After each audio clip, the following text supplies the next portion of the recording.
All right, so we'll go ahead and get started. We have another board member on here. My name is Kevin Garland, so I'm the president of the IMAC organization. It looks like we also have Adi online, and he's our vice president of IMAC. And Adi, I just want to see if you can unmute yourself. Hey guys. Hey Kevin. Perfect. Perfect. Thanks, Adi. So, Adi, if you could help me out in the chat room just to answer any questions, you can feel free to type them, or when we get to a spot, we can also answer them Yeah, over sure. voice. Um, So just due to we could have a lot of people in this meeting, like currently we have about 38 people and counting. Everyone is joined in muted. So if you have any questions, feel free to type them in the chat room, or you can email me later on. I might put my email address in the chat as well. So with that being said, we'll go ahead and get started. So like I said, my name is Kevin Garland. I'm the current IMAC president. Um, we have 2-year terms for IMAC. So this is my second year as the president of IMAC. And then at the end of this year, we'll have a new board, or I'll run again for president. So I am sharing a screen. So if you're on the computer screen, you should be able to see a PowerPoint presentation. I want to give a big thanks to Adi for helping me create this PowerPoint presentation. So we'll go ahead and get started. So what is IMAC? Pretty much, IMAC is a nonprofit organization focusing on pilots, education, and maintenance of rules and guidelines and governing the sport of flying scale aerobatics. So pretty much, IMAC is a special interest group, or other words, is a SIG under the Academy of Model Aeronautics. So we fall under the SIG there. And what does IMAC mean? IMAC means International Miniature Aerobatic Club, or IMAC. Um, so IMAC currently has several different regions throughout the world. We have regions in the US and Canada. We have regions in Latin America, regions in Europe, as well as the Asia Pacific region. And later on, we'll cover those regions later in the slides. So pretty much scale aerobatics is we are mimicking the full scale aerobatic world, also known as IAC, so International Aerobatic Club. So that's the full scale competition. So we're mimicking them pretty much. And we follow similar rules. We have a little differences in rules for the RC aircraft just because we're flying RC airplanes and not full scale aircraft. However, and I just want to apologize. Every now and then I do have kids running around in the background. So if you hear them, that's why. Um, but yeah, we mimic IAC. Um, you can pretty much start out with any aircraft in the basic class. So you don't have to fly a scale extra 300 or a scale yak or laser, etc. In the basic class. In fact, I've seen people fly, glow 40 size trainers in basic before. So the basic class, which is the entry level class, you can fly any aircraft at the contest. Now, when you move up to sportsman and above, you have to fly a scale replica of an aerobatic aircraft. So these aircraft can be powered by electric or gasoline powered engines, glow engines, etc. Of course, it's fixed wing aircraft only, so no helicopters, no turbine or jets. So it's all prop planes that are scale replicas of aircraft such as like extra 300s, extra NGs, lasers, MXSs, yaks. I can just keep going on, but anything that you see that flies at a IAC contest, you can fly in an IMAC competition. Um, it's fully manual control, flight in control, meaning there's no gyros or any mechanical assistance can be in the aircraft. So when you come to a competition, we do not allow any type of gyros in the aircraft, and they cannot also be installed in the aircraft. So they have to be fully taken out of the aircraft for IMAC competitions. There are inspections at contests just to make sure everyone's following the rules. And of course, if you are interested in flying IMAC, we highly suggest joining the organization, which is just 20 bucks a year, and we'll kind of cover that in a little bit. So for the competition day, pretty much the IMAC by definition is a group of pilots that come together and fly and compete in an organized event, operate under established rules. So pretty much you as a pilot, you're going to come to a contest with your aircraft and you're going to fly what's known as a known sequence. So this sequence, I'll kind of bring up a quick example here on our website. So this is our website here. It's flyimac.org. And if you click the three little boxes up here in the top left corner, you will see our navigational links here. And if you click 2026 sequences, this will list all of our sequences that we have for the 2026 flying season. So every year we have a new sequence that comes out, and our goal every year is to try to get them out around August during the year. So 2027 sequences will go out around August, September timeframe. So if we look here, if you just click the basic class, so basic is the entry level class. This is where you would start if you're pretty new to aerobatic flying. Sportsman is the next level up. So I kind of recommend Sportsman for those that may have some experience flying aerobatics. Intermediate is the level up after that. Now, what you see here is intermediate alt, which means an alternate sequence. So starting in intermediate, you're going to have maneuvers called rollers, which we'll cover in a little bit. The alternate sequence gets rid of the roller maneuver because rollers take up some airspace. So there's some flying sites that we're just not able to fly the normal sequence because the rollers just take up so much airspace. So that's why you see an alternate for intermediate, advanced, and unlimited. Advanced is the next level up, and then followed by unlimited, which is our highest class. So this is the most advanced class. Typically, a new person averages about moving up a class about every 1 to 2 years. A person typically moves up a class on average. Some people, if they're kind of struggling, they, intermediate and advanced are their pretty much home spot over the years. And then unlimited, that's the class you go to if you want to compete against the top guys in the world. So when we click the basic sequence here, we will be displayed the actual sequence. We'll scroll down and we have two wind directions. So if the wind is blowing right to left, you can fly this direction. If we scroll down to sequence C, this is the same sequence, but it's flipped for the other wind direction. And mostly it's flipped for the wind directions because of our spins that we have to do. Now, you do not have to fly into the wind for your spins or how the sequence is flown. You can always fly the opposite way that the wind is blowing. For example, I fly in the unlimited class and I actually fly right to left no matter what throughout the year.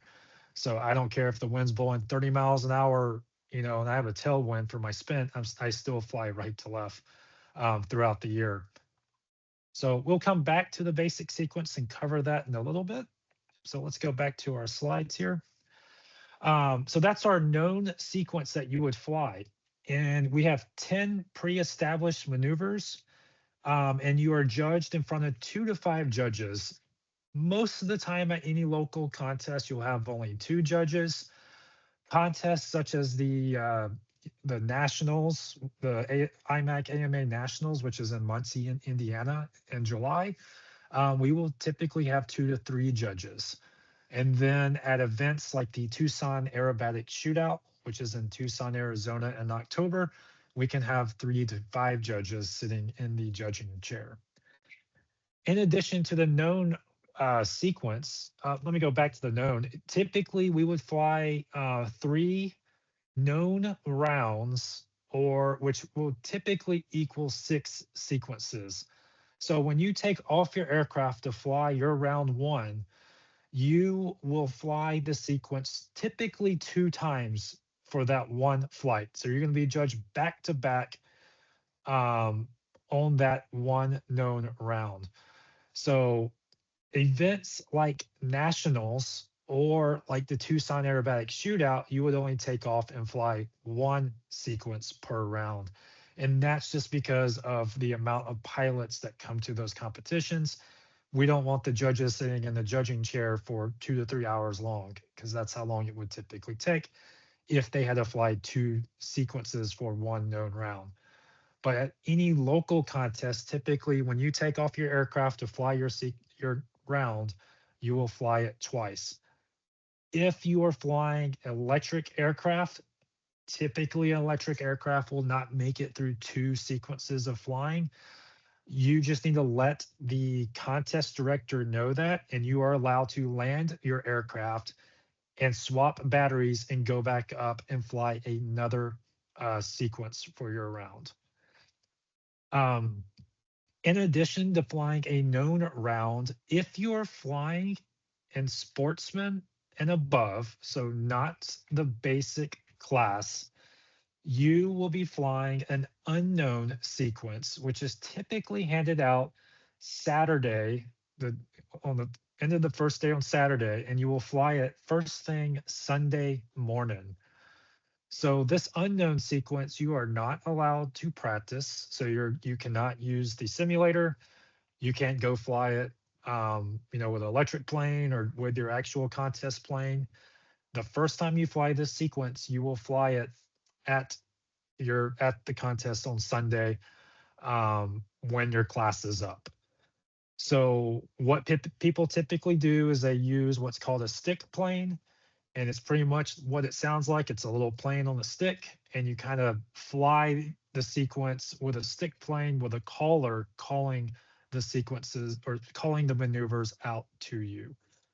Again, this does not start until sportsman class. Basic does not fly an unknown sequence.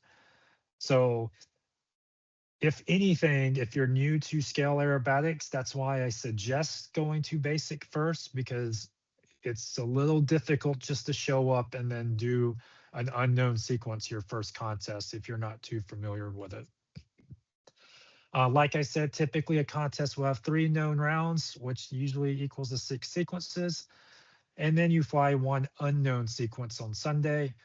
If it's a small contest, I've seen people get in 4 known rounds. If it's a big contest, typically they get 3 known rounds and then 1 unknown sequence.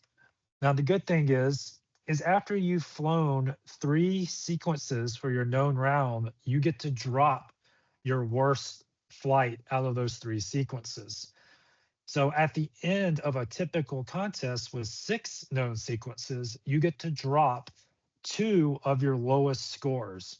So everyone has a bad flight, or you have an engine failure, bad things happen every other, on a flight. You get 2 chances to drop it, so it does not hurt your score.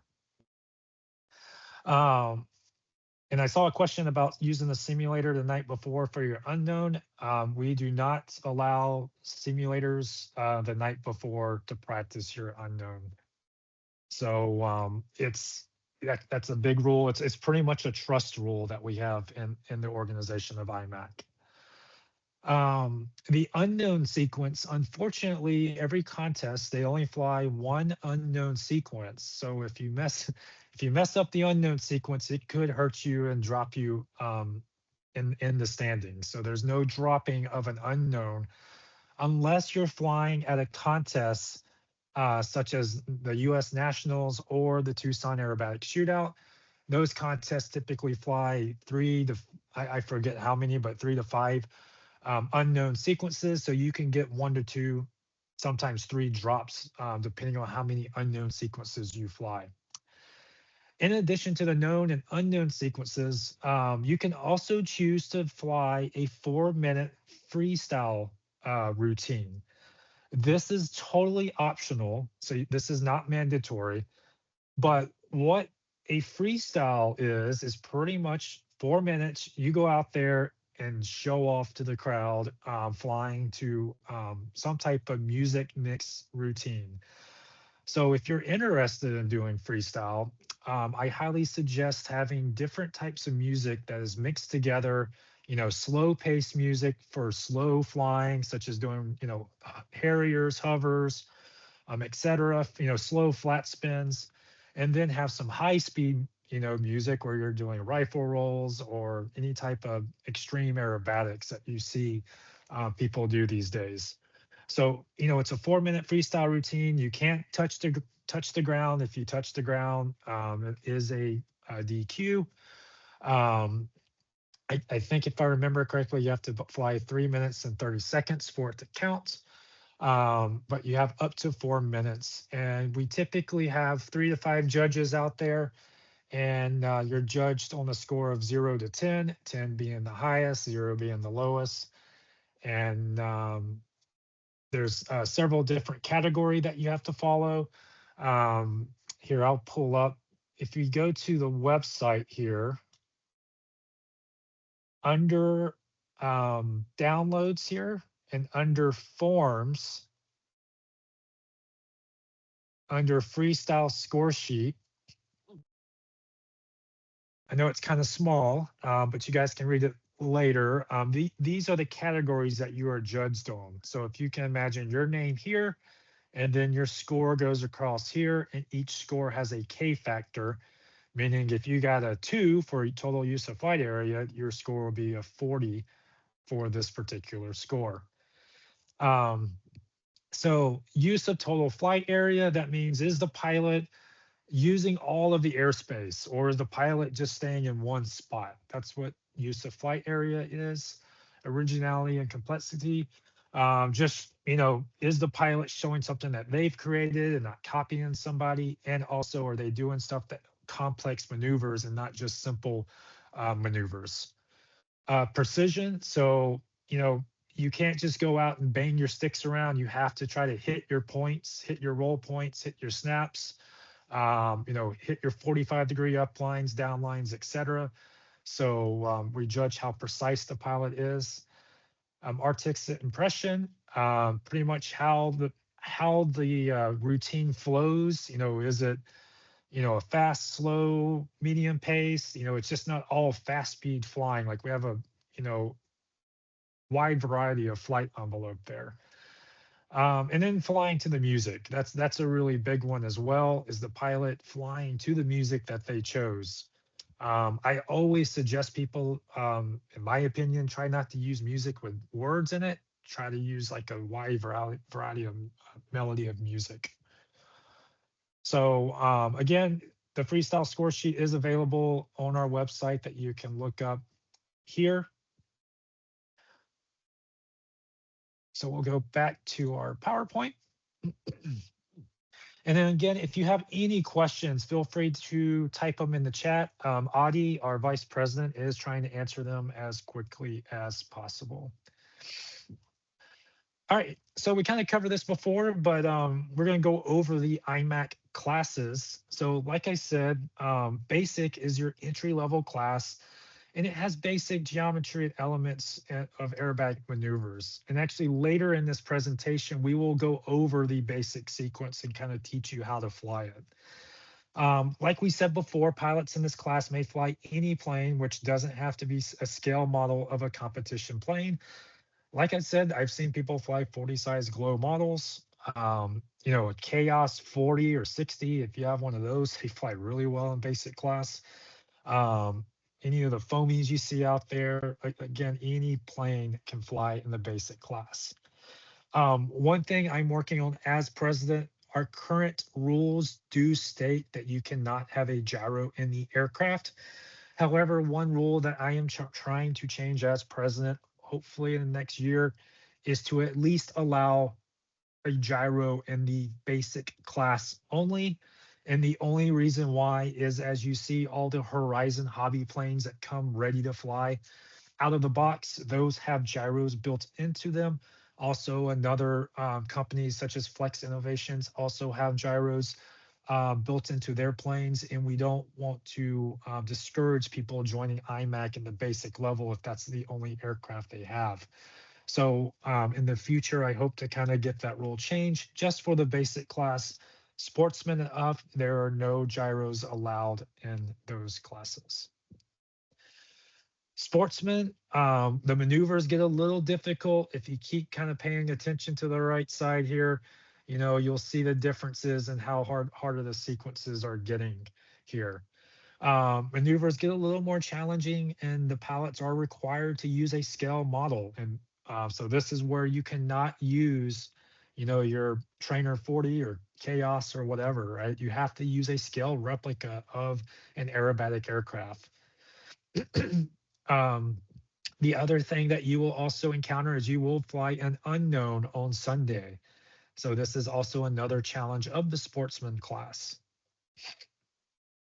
Intermediate is the third level up, so maneuvers get slightly more difficult, and we also introduce something called rollers. And if we look down here on figure 10, that is an example of a one roller to the inside. So pretty much you're doing a roll integrated in a 90-degree turn um, to exit cross box there. Next is the advanced class. So this is a step below the highest advanced or highest class. In this class, the pilot should be able to fly most of any figure presented, and the sequences do get a little more challenging, and those rollers get even more challenging. So this particular roller here in maneuver 5 is a 3-roll roller to the inside, which is pretty difficult when you start moving up to the advanced class. The unlimited class, this is actually the class that Adi and I currently fly. This class is kind of what it sounds like. Everything kind of gets thrown at you. The biggest thing that gets thrown at you in this class are a variety of rollers, such as doing a one roller to the inside or outside in a 360 degrees. So you can imagine a very slow one roll that makes a 360-degree turn all the way around.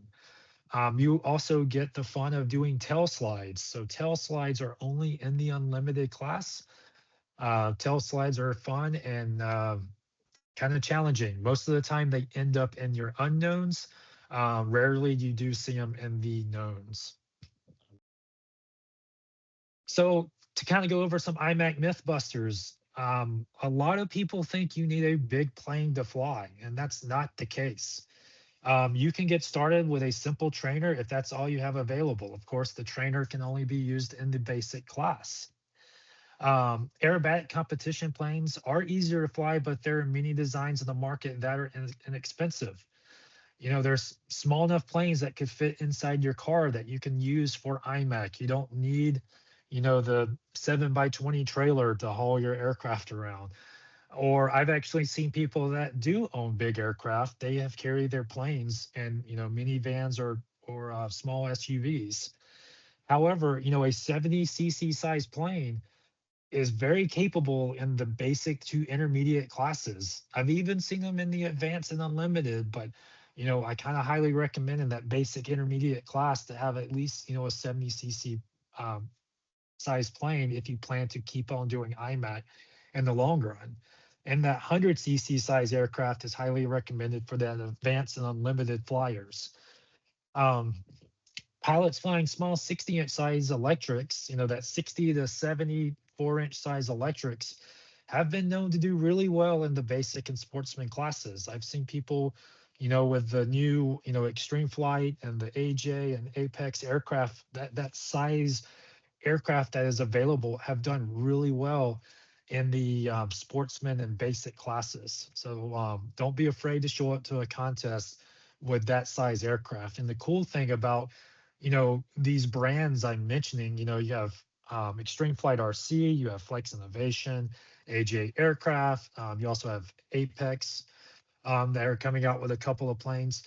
They all offer, pretty much ready to fly, wooden aircraft that all you have to do when you get them in is throw a battery in it, your receiver in it, and you're ready to go. And you have a very capable aircraft to fly in basic and sportsman class.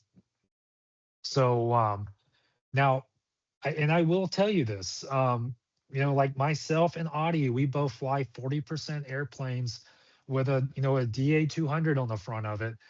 And just because you have a DA 200 and you have a 40% scale aircraft that it's, a custom kit built plane specifically for IMAC, doesn't mean you're going to win first place. I have seen people that come into basic and sportsman classes with a very fancy $12,000 airplane with all the bells and whistles and get beat by a 60-inch electric. So it's not all about being, needing that $12,000 airplane to fly an IMAC. I've seen a really good example. Now, granted, it is, if you know Jason Schulman, he has beat me. I was using a 40% aircraft. He showed up with a little 60-inch electric and still beat me. Now, Jason's a very good pilot, but it is possible to show up and do well with that smaller size aircraft. And one thing I also wanted to mention, I kind of see some questions here out of the corner of my eye. A pilot figure and a panel is required, for that sportsman up class. So a pilot and panel figure is required in the aircraft, or there is a point deduction. And so just make sure you have that in there.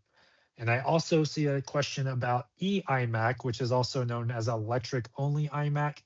That is going to happen one day. We are trying to work on the finalizing of the rules of that. I know down in Australia, they have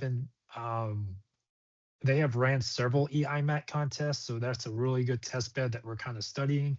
And also a few contests around the US have had e-IMAC just as on the side at a local contest. But we hope to one day to actually have an official e-IMAC class. And the thought process is so far is kind of limiting it to a 6-cell LiPo. And that's going to kind of determine the size of aircraft. All right. So we've kind of covered some of this, but like any sport, you can put as much or as little as you want into it. Again, you can show up with a $400 airplane ready to fly, or you can show up with a $12,000 airplane ready to fly. Like I mentioned, that $400, $500 airplane can beat that $12,000 airplane as long as you put the practice in and you have a well set up aircraft. That's a big ticket item, is over the years that you start doing IMAC, aircraft setup is what's going to make you a better pilot. There's a lot of trimming that goes into these airplanes, and it's very, very helpful to hook up with another IMAC person to help trim your airplane if you don't know what you're looking for. I know Kim Quinnett, I'll see if I can get him to send me his trimming guide, but Kim Quinnett actually has a really good trim guide to set up an RC aircraft. There's no age limit to do this. We've had 5, 6-year-olds out there competing in IMAC, doing really well. A well-known pilot known as Kyle Reef Snyder, I think he started around 5 or 6, and now he's flying the invitational class at the Tucson Aerobatics Shootout. Of course, I think he's in his 20s now. So you can start as young as you can start flying IMAC. You don't have to be a super experienced RC pilot either. It's just going out to the field and practicing flying those precision maneuvers. And this last one here is a really big ticket item. Doing scale aerobatic competition really helps your flying. If you're a hardcore 3D pilot, if you got the IMAC, your 3D flying will, advance so much faster. So how do you get started in IMAC? So if we look here, we have all our regions down through here. So we have the Northwest region, which I'll show you in a second on the website, where you can access some information about each region.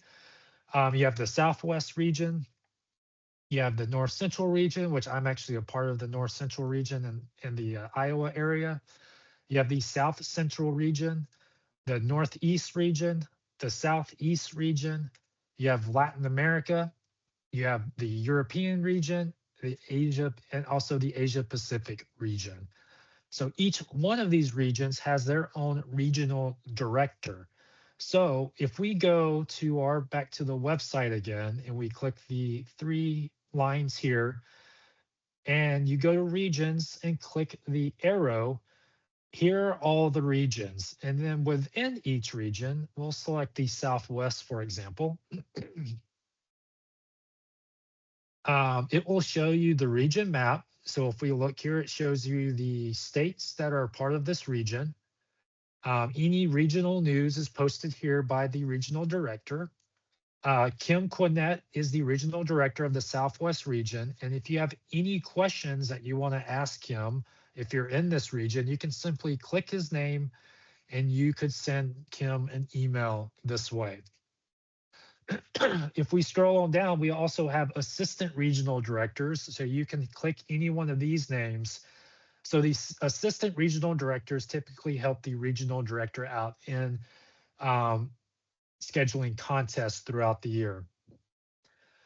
Down below that, you have all your region contests. So the next Southwest regional contest is the Bear Mountain IMAC in Arvin, California.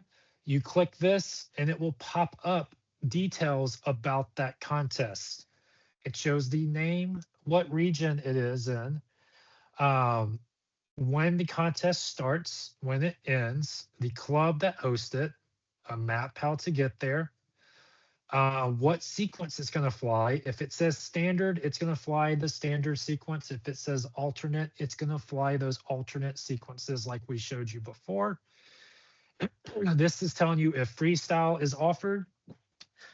And senior class, so senior class, I believe, Adi, is it 55 or 60 age?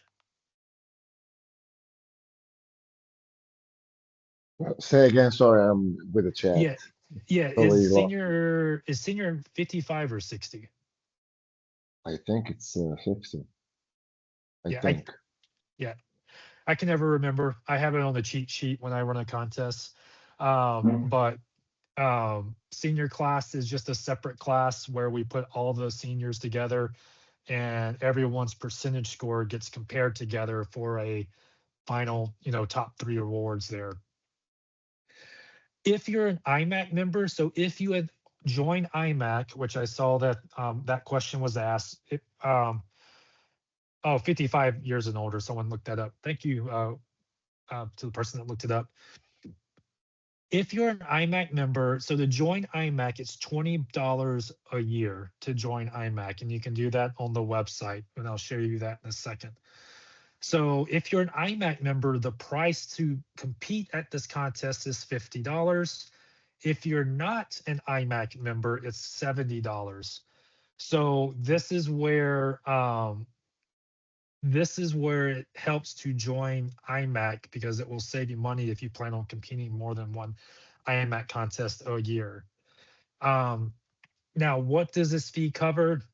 It covers so that the local club can make some money off of it, just like a normal fun fly typically does. It's to go towards trophies. Typically, each contest gives first through third place trophies per class. Sometimes it covers food. So sometimes contest provides, a lunch on Saturday. So that's what these fees go towards. And typically $50 is about the average price for IMAC. Luke is our contest director for this event. That's his phone number. You have his email address and just any details about the contest. If you are an IMAC member, you can view the registered pilots. So once you join IMAC and you log in, if you click register pilots, you can see who is already signed up for those classes. All right. If you need to register, you simply click register here and you can go through and register for that contest, and it will send a CD a note and to let them know that you registered. If we scroll on down, here's the rest of their schedule, and then we come down to standings. So the Southwest region has had several contests so far this year. If we look, it looks like they've had one, two, three, four, five, six contests so far this year. Southwest typically gets started pretty early because in a lot of the states it gets too hot in the summertime to fly. So that's why you see a lot of contests that have already flown. And if we look here, this is the unlimited class and the current standings for that class. So at the end of the year, at their regionals event, the final standings, we will give trophies away for regional standings. Typically, they do the top three, and it's the top five best contests. So if you go to 10 contests throughout the year, they're only going to count the top five contests that you went to, and that's going to be for your regional standings. You can simply click the drop down and go through each class and check on the standings for that class. If you click global standings, this is kind of a cool tool. It puts all the region pilots together. So for example, Misael Lopez, who is in the Southeast region in the unlimited class, he's currently ranked #1 in the world for the unlimited class. And you can sort this by each region as well, or by class or year. And by the percentage score. The percentage score is pretty much, typically you get judged on each maneuver between a 0 to a 10. So this is the pilot's average score throughout all of their contests. So Bryant Mack is currently leading that with an 88.3%. Right. So if we go back to our region pages, I will kind of go through each one here. We're going to the Northeast region. So the Northeast region are the states that are here, as also part of Canada. We also have Steve as our regional director. Again, if you're a part of the Northeast region, you can quickly click Steve's name and send him a message if you have a question. Again, you have the schedule down here. And then in their regional standings, I don't think they've had their first contest yet. I think their first one is in Pegasus. Going on down the line, you have the North Central region. So this is the region I'm a part of. David Pierce is our regional director here. We have our ARDs and then their region schedule here. Going down to the Northwest region. Again, parts of both the Northwest, Northwest, North Central, and the Northeast all have part of Canada and their region as well. Tim Cooper is the regional director there. And then you have their IMAX schedule here. Going down the line, Southeast region covers the Southeast part. David Garso is the regional director there. And then their contests, and again, the Southeast gets started pretty early, so they've got a few contests under their belt. South Central region, we have Mark as our regional director there. And then their contest schedule here. We cover the Southwest, Asia Pacific. We have Michael Hobson down in Australia, and it covers these countries here. And then they have all their schedule down here. You have the Europe region, which is ran by Manrico. Manrico's been doing a really good job over in the Europe area, growing IMAC in that region. And then finally, we have Latin America, and then we have Oliver as our regional director there. So those are our IMAC regions within IMAC. So what I kind of advise you to do is kind of go through each one of these and see which region you fit in and check out that local contest schedule or reach out to the regional director. You can also click the events tab here and it will give you all the contests that are currently going on. And it also gives you a cool map view. So if we scroll into the US, I'm going to show past events as well, but you can see all these pins that mark where a contest is located at. Now this one is a mess up, of course. Someone put the wrong coordinates there. But you can quickly see where there's contests all over the world. Um, and like Audie said, every pilot can compete in any region. So just because you're in the Southeast region here, you can go up and compete in the Northeast region. You can carry two contests from another region back home to your home region if needed. So you don't have to stick to your own region. I know a lot of people that are snowbirds that come down to the Southwest and compete in a lot of contests, and then go back up to the Northwest. Same thing in the North Central or the Northeast. I know a lot of pilots that do that. They come down to the South, compete in the wintertime in the Southern regions, and then go back home and compete at their home region. All right. We have Nats. So our Nationals is an AMA Nationals event, and it is July 14th through the 17th at the AMA headquarters in Muncie, Indiana. So that's a really big event there. You can click here to register. It's on the AMA website for that. Um, our rules, if you want to get deep into our rule book, we have a contest standards guide and our scale aerobatics rule book located here.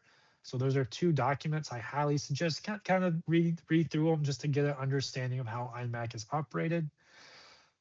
Under downloads, there's not too much here for you besides the freestyle score sheet. A lot of this stuff is for our contest directors. Education. I highly suggest Cal Stewart, which is an IMAC member in the Southeast region. He's also our sequence committee person, so he helps runs the sequence committee.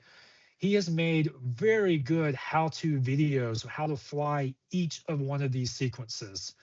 So if we click this basic video, this is a really good video showing you how to fly the basic sequence. So I highly suggest clicking those links to look at Kyle's video. He has voice in the background and also shows you the maneuvers here.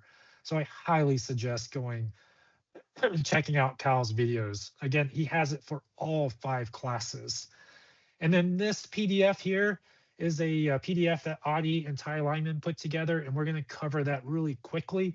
But it's also available here to check it out to learn how we judge the basic sequence. Going down the line, a lot of this is useful tools. This goes over our red book or our rules. So these are a lot of good judging guide material of what judges are looking for. So a lot of good information located on this page. Flying techniques, again, a lot of good information on this page as well. So I highly suggest taking the time and clicking each one of these links to learn more about IMAC. I could spend 3 full days going over all of this material. So I highly suggest going over this. And you can learn a lot of this information by attending a judging school. So I don't know off the top of my head if any region has one in the works, but if you look through a region's schedule, I'm just kind of quickly seeing if any region has one on their calendar. I don't, let me try one more.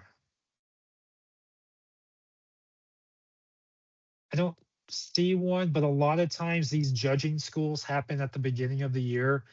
And I highly suggest attending a judging school. We had an international judging school back in February. That was at Triple Tree. It was an in-person judging school, and I think we had about 40 people there, if I remember correctly. So I highly suggest going to a judging school because then you can learn how judges are judging you flying, and you can also become a judge yourself and sit in the judging chair. Um, IMAC organization here. So here is our board of directors. You have myself as the IMAC president, Audie as the vice president, Rick Crow as the secretary, and Alex Drelling is our treasurer. And then again, we have our regional directors down here. If you need any questions, you can click any one of these names and send an email to us. So if you want to send me an email, you can click my name, type the information in, and send it on its way. About Scale Aerobatics, it just gives you more information about our organization. stuff that we're pretty much covering in our slides. Um, Club business, we have all of our minutes posted here. We've got to get this up to date, but all our club minutes are posted here from our meetings. IMAC Hall of Fame. So this is where past officers get put up. So as you can see, it's been going since 1974 here. And then throughout the years here. And then we have our Order of the Diamond Award. So this award here is given out from the president. So I give this award out as the active president. Last year, I gave it out to Kim Cornett. And then we have the Bennett Cup, which is awarded at our Nationals event. And you can see some very familiar names throughout this list. And then you have the Schroeder Cup, which is John Schroeder's Cup, giving out to a youth award, and that is listed here. So we started doing that in 2018 after John Schroeder passed away. IMAC history. This is something on my to-do list, but Wayne Matthews, a previous IMAC president, gave me a ton of IMAC history, and I'm slowly kind of putting it up here. So be sure to check that out. IMAC swag. So we're still working on the swag store. We hope to open that up soon so you can buy some IMAC swag. All right, so what I'm going to go back to now. So to join IMAC, I know someone said there was an error page. So if you type in your email here, so if you click join IMAC up here at the top, I think it's the fastest way of doing it. I know there's some errors on some other pages, but I'm just going to kind of put in my email address I currently don't have associated to the website. You put your email down, fill out all the information, and then from there hit submit, and you will pay your $20 to join IMAC. If you have any problems, please reach out to me and I will try to get it fixed. This website is actually a brand new website that we launched the 1st of 2026. So we are encountering bugs throughout the year that we're just trying to fix. It's the old thing of like we fix one bug, but we break something else. Is kind of what's happening now. But we're trying to quickly fix the bugs as we go out throughout the year. All right, so we covered all the IMAC regions here. I've kind of covered a few of these things, intro to IMAC, or sometimes called a basic primer, is a great way to get started. So some contest directors, they host something called just a basic contest only. So only basic pilots come, and they compete, but it's a more of learning how to do IMAC. Your first contest, I highly suggest hooking up with a more advanced pilot and, have them help you out. None of the guys are shy. They won't bite you. They all want to help you learn how to fly precision aerobatics. So don't be scared to ask any questions. Try to, get some practice in on the basic sequence before coming to the contest the best you can. Like I said, watch Kyle Stewart's videos and he will walk you through how to fly those sequences. Like I said before, judging schools really help out. They will not only teach you how to judge, but also teach you how to fly better because you know what the judge is looking at. And again, learning to judge is a totally different challenge. Sitting in a judging chair is a little different than flying. In fact, some of the hardest judges are judges that don't even fly. They actually just went to judging schools, or sometimes it's it's the wives that sit in the judging chair and judge. And sometimes they can be the most strict judge out there. Again, flyimac.org is our website. It used to be called mini-IAC.org. That website is still active, but it will forward you to the flyimac.org. So we figured the flyimac name was a lot better and catchy and easier to find. So we're starting to go forward with a flyimac web address. So what we're going to go into now is just a quick reference of the basic sequence. So again, I really want to thank Adi and Ty Lyman for making this basic sequence judging guide. And John Schroeder, which this is a picture here in the background of John Schroeder's old place up at Clover Creek Aerodrome, which is fortunately shut down now. But John Schroeder, he passed away. I can't remember if it was 2017 or 2018, but a good quote him was "Mind the basics." For those that don't know John, John was a big advocate from getting youth involved. Every year, right before the AMA Nationals, he would invite all the kids over to his place at Clover Creek and host a really big kids camp where the kids would not only learn to fly, and be more competitive at contests, but they would work on his farm, in exchange of getting flight lessons. And every year at nationals, those kids came and beat everybody, it seemed like. So John is very well being, be missed. Audie, I didn't know if you wanted to say anything about John Schroeder. I know you and John were very close as well. Well, yes, John was a devoted IMAC pilot.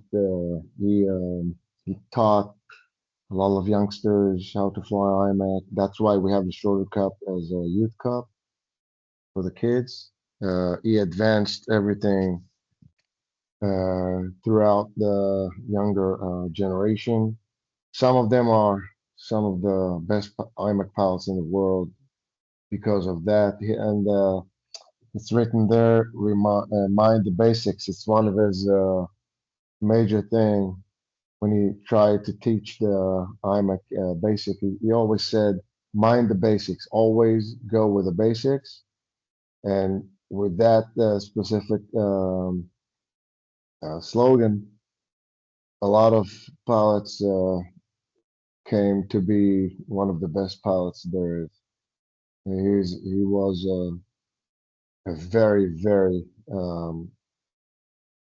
great man and advancing IMAC everywhere he can. He will be Thanks, Audie. remembered. Thank you.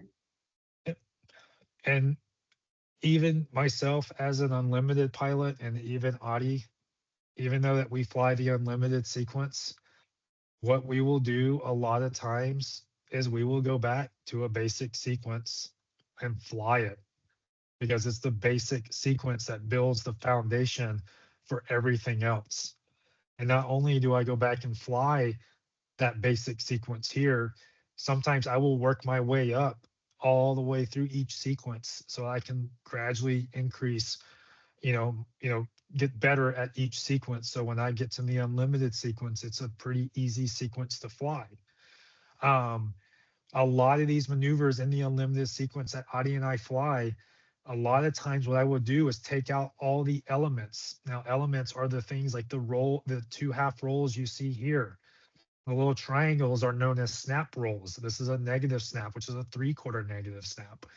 This is a quarter roll. This is a 4-point roll on a horizontal line. So pretty much, I will go out and eliminate all of these elements and just fly the figure itself, because that is the basic element of this unlimited sequence. And I will do that until I have confidence that all my radiuses and everything match and all my lines are very crisp and clear. So when I go and add these elements to it, it just makes it easier to me as a pilot to fly the sequence. So even unlimited and invitational pilots go back to fly these basics before we fly our actual sequence. So if we go through, so pretty much um, what you have, we have a entry line, an exit line. So these are just all just kind of clues. So as we go through the sequence, you see this is the entry line. So this is the legend pretty much for the PowerPoint. So this is the basic sequence here. If I remember correctly, I think he has it flying left to right in this PDF. So we're going to start off with our loop here. So this is our first maneuver, is a loop. So pretty much you're going to do a loop with nothing on it. Now, a loop may seem to be easy, but this is actually one of the highest downgraded maneuvers I downgrade when I'm sitting in the judging chair judging a basic class. Doing a perfect loop is actually pretty difficult to do. Now you can imagine doing a loop and then adding a snap roll or two rolls at the top. That's what you do when you get to the higher level classes. Um, Over here is the judging criteria of the loop. So you can kind of sit here and look at this. It begins and ends when wings level. Figure must be wind corrected in all axes, pitch, roll, and yaw. So this is how the aircraft does not get displaced on this line. So if you're flying a line, let's just say this tree line here is your line that you're following, keeping wind correcting throughout the whole flight, make sure that you stay on that same line and don't get pushed too far out or get pushed too far in. Um, any change in radius is a 1-point deduction. So you start with a 10 as a score, and it's a 1-point deduction for any change in the radiuses of the loop. Any flat spot is also a 1-point deduction per coordinates. A half-point deduction per 5 degrees of deviation from wings level. So if your wings go over 5 degrees, which I will be honest, is not a lot when you look at it in the grand scheme of things, it's a half a point. So you must maintain level track throughout that whole loop. The wings cannot roll at all.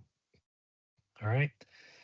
Once you get done doing the loop and you exit the loop, the next maneuver is a reverse half Cuban. So you're going to pull, and we'll go back to the start. So this is number 2 here, is a reverse half Cuban.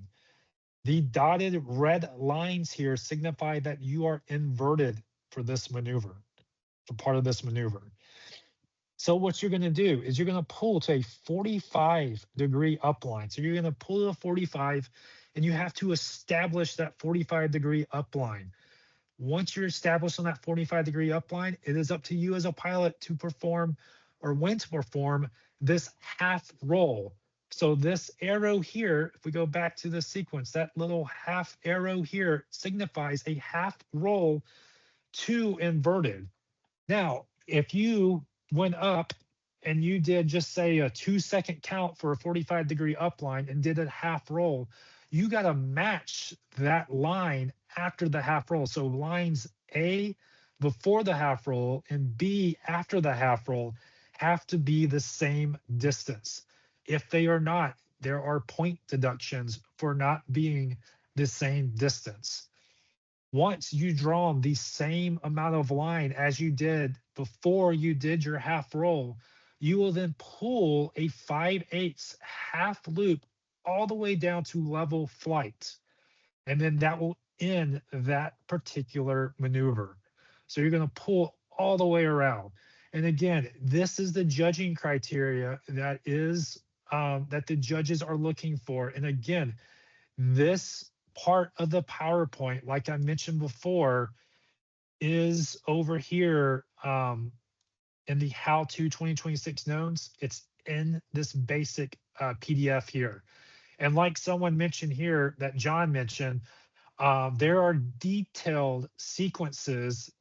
If you go to 2026 sequences, do the drop down and do the 2026 call sheets and click basic, there is a written out portion of the sequence. This is great for beginners because you may not know how to read Arresti. So these are Arresti figures, but this shows you how to do it step by step pretty much, as well as watching Kyle's video. Now, I will let you know that as you advance, it's best to learn everything there is about Arresti because it's easier to call these sequences. So you will have a caller behind you calling these maneuvers. It's easier for the caller to call it looking at the Arresti versus reading out text, because if you were to mess up at some point in the sequence, it's kind of harder to go back in text versus looking at a figure. So this is a very good beginner thing. A lot of times pilots' wives go out and read this out to them, or people record this in their radios and put it on the switch so that they hit a switch and it talks it out to the pilot. So there's many different ways that you can do this. So again, I'm not going to cover all the judging criteria since it is available somewhere, but I just kind of want to quickly go over each figure in the basic sequence. Figure number 3. So if we go back up here, figure number 3 here is just a simple roll. So you're just going to do one full roll. A lot of people like to do it as fast as possible, which is not a bad thing. Just remember that when you stop this roll, you have to stop wings level. If you're not wings level, it's a half a point per 5 degrees that you're not wings level. So if you are 40 degrees off, that's 4 points off your 10, from your 10 points. So you're down to a 6 for that maneuver. Also, on the flip side of it, don't do it too slow, because if you do it too slow, it gives the judges more opportunity to deduct points from you, because you might be giving it too much rudder when it's on its side, or you might be giving it too much elevator to cause a pitch up or pitch down moment. So there's a fine line in the middle there to do that full roll. Again, doesn't look hard, but when you're judged to do this full roll, you can easily get down to a score of a 5 or a 6. So again, there's the judging criteria here. Figure 4 is an emblem. So we go back to the top. So you start here at the bottom. Anywhere where there's a solid circle is the start, if you haven't caught on to that yet. And the vertical line here is the end of that figure number. So you pretty much are going to come around, you're going to pull all the way around, half loop. And then once you establish level, once you get that nose level, you're going to then do a half roll, which is right here. So you don't want to put any space. Once you get level, you need to do that half roll. We should not have any space. If you keep drawing a line, it's going to be a -2 points right off the bat for that line. Again, judging criteria is here. I'll let you guys read that later. You might want to draw this half or this emblem pretty big, because the next maneuver, you have a 45-degree downline. So if we go back here, the little squiggly line here just tells the pilot this is where to follow for number 5. So this is a pretty simple maneuver. Again, there are chances though to get downgraded. So you have to push to a 45-degree downline and establish that downline and then pull back to level flight.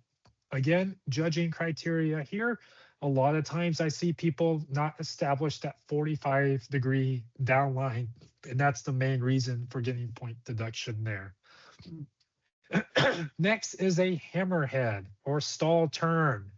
So if we go back to our sequence, this is what a hammerhead looks like. You go pull to a vertical upline, and that little slant there just signifies you're going to do a hammerhead.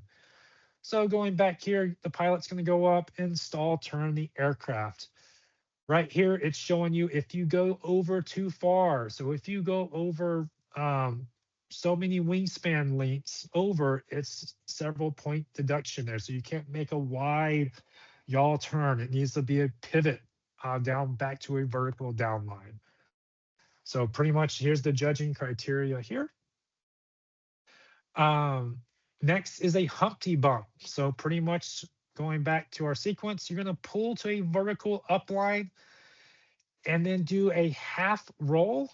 Again, this vertical upline, and you're going to do a half roll and then another vertical upline. Before you do that half loop, these two lines before and after the half roll have to equal. If they're not equal, that is point deduction.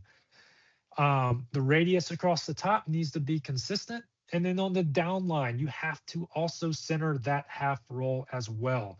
If you don't center, there will be point deductions. The radius here, exit, and the radius on the entry do not have to match. So all these radiuses don't have to match. Next is a vertical upline. You're going to pull to a vertical upline, perform a half roll, and then push to level flight. So going back to our sequence at the top here, pull vertical, half roll, push to exit upright. So, things like this 45-degree downline, this, the vertical upline here, these things are kind of preparing you for the next classes where you might have a vertical snap roll or a vertical 1.5 rolls. on this vertical upline. So that's what this basic class is preparing you for those future maneuvers. Next is a spin down to a shark's tooth. So this is where you're going to slow the aircraft down. This is what the spin symbol looks like. And there's full triangles there. Those two full triangles signify 2-turn spins. So you're going to stall the aircraft, let it spin 2 times, then draw a short down line, and then you're going to pull to a 45-degree upline. That 45-degree upline just needs to be tall enough so that when you go in the figure 10, you can do the half loop there. So if you draw that 45-degree upline too short, you're probably going to be meeting the ground pretty quickly with that down half loop. So if we go back to the dredging criteria here, whoops, you're going to go spin 2 times, pull to a 45-degree upline, and then push to exit level flight. Again, you might want to draw this pretty high just because the next maneuver is going to cause the aircraft to go down. So you're going to pretty much take the aircraft, do a half roll, and draw a half loop doing a split S or a half, or I call it half inside loop. So you're going to half roll the aircraft, pull, and then once you are done with the sequence, that is the end of your sequence. If you're at a typical contest, local contest, you will go around and re-enter the box again to fly it again. If you're at an event like Nationals or the Tucson Shootout, you're only going to probably fly it 1 time. And then for your unknowns, when you do get an unknown, you will only fly the unknown 1 time as well. The end of this, before you start a sequence, I forgot to mention this, but before you start, your caller has to call starting sequence or in the box. And that just lets the judges know that you are about to start your sequence. If you do not call the start of the sequence, you will zero that whole round or that whole sequence there. So make sure you call in the box. There are also some illegal turnaround maneuvers that you cannot do. So you cannot just take the aircraft off and start doing rolls and loops and everything. There's certain turnaround maneuvers that you're allowed to do, such as 180-degree turns. You can do split half loops to half roll at the top. You can't do vertical uplines or vertical downlines. You can do half Cubans, etc., to set you up to enter in the box. Again, this is where going to a local contest a little early to talk to a few pilots to kind of get a grasp of what the rules are like. Also, if it's your first contest, let the contest director know, and typically they'll put you down at the last of the list of the starting order so you can see other people fly that have flown before. That's a really good thing to let the CDs know that, because they may not know. So just ask them, hey, can I get put in the back of the line so that I can watch other people fly before I fly? So you kind of can understand what's going on.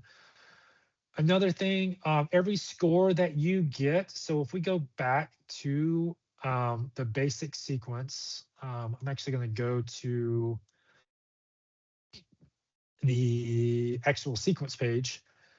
Every score, every figure here has a K factor on the right side here. If we look down here, same thing over here. Figure 1 is figure K10, figure 2, 16.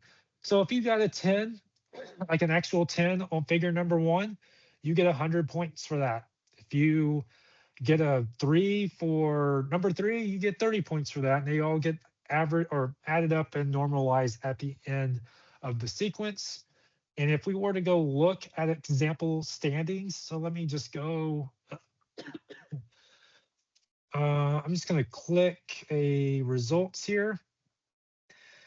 So pretty much here's a basic class here. So everything gets normalized. This contest had 3 known rounds. Each round they flew 2 sequences, and then they have 1 unknown. Now, like I said, basic does not fly an unknown sequence. Pretty much for the unknown round, they will fly their basic sequence again. The only thing that you need to make sure of is that you do good on this particular sequence, because you cannot drop this particular sequence. Again, you will not get an unknown. You will fly your basic sequence that you've been flying throughout the contest. Sportsman and up will have their own unknown sequence. And I think I'm trying to. I don't think it was this contest here. No. So your unknowns do count 20% of the total score. So unknowns do count 20% of the total score. The other 80% is the known round. All right. So that's just an example of what the scores would look like. The percentage score you see underneath here is the actual, all the judges' raw scores added together, divided by 10 pretty much. So that's your average score.